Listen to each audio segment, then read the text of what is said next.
Python కోడ్లో కామన్గా వచ్చే ఎర్రర్స్ ఇండెంటేషన్ ఎర్రర్స్. సో అసలు ఇండెంటేషన్ అంటే ఏంటో ఈ వీడియోలో క్లారిటీగా డిస్కస్ చేద్దాం. So welcome to day 2 of learning Python.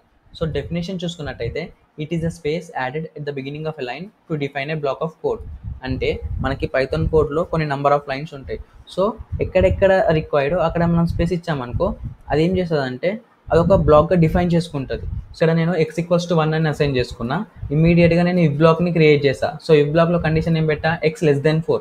So ఒకవేళ ఈ కండిషన్ ట్రూ అయితే ఏం ప్రింట్ అవుతుంది, సో ఆ ప్రింట్ స్టేట్మెంట్స్ నెక్స్ట్ రాసుకోవాలి.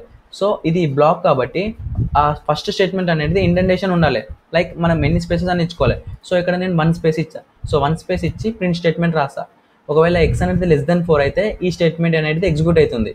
సో నువ్వు ఇంకో ప్రింట్ స్టేట్మెంట్ రాయాలనుకుంటే నెక్స్ట్ విత్ సేమ్ స్పేస్ 1 స్పేస్తో ఇంకో ప్రింట్ స్టేట్మెంట్ ఇక్కడ రాసుకోవచ్చు. అప్పుడు ఎప్పుడైతే ఈ ఇఫ్ స్టేట్మెంట్ ట్రూ అయిపోతుందో ఈ 2 స్టేట్మెంట్స్ అనేది ఎగ్జిక్యూట్ అవుతుంది. సో ఇక్కడికి ఇఫ్ స్టేట్మెంట్ అనేది అయిపోయింది. ఎందుకు చెప్తున్నా అంటే ఇక్కడ నెక్స్ట్ ప్రింట్ స్టేట్మెంట్లో ఇండెంటేషన్ ఏముంది, 0 ఉంది. లైక్ అంటే 0 స్పేస్ ఉంది, అంటే ఇక్కడ వరకే ఇఫ్ బ్లాక్ అనమాట. ఇది outside of if black.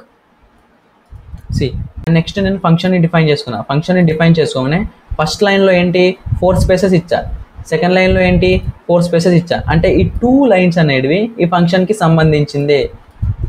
And next ఏం చేసా, ఫంక్షన్ని కాల్ చేసా. ఇక్కడ ఏమవుతుంది, మనం రన్ చేద్దాం కోడ్ని. ఫస్ట్ <4 అనేది ప్రింట్ అయిపోయింది. సో ఫస్ట్ చూసుకున్నట్టయితే x అనేది 1 <4 అంటే ఎస్ ట్రూ కాబట్టి ప్రింట్ స్టేట్మెంట్ ఎగ్జిక్యూట్ కావాలి. సో <4. అండ్ నెక్స్ట్ వచ్చేసి ఇఫ్ స్టేట్మెంట్ అయిపోయింది మనకి. సో నెక్స్ట్ మామూలు print statement, this is how indentation works. So as it ఈస్గా ప్రింట్ అయిపోయింది. సో నెక్స్ట్ ఫంక్షన్, నెక్స్ట్ ఇది అనేది మెమొరీలో స్టోర్ అవుతుంది ఇదంతా. సో ఫంక్షన్ని కాల్ చేయగానే ఫస్ట్ స్టేట్మెంట్ అనేది ప్రింట్ అవుతుంది.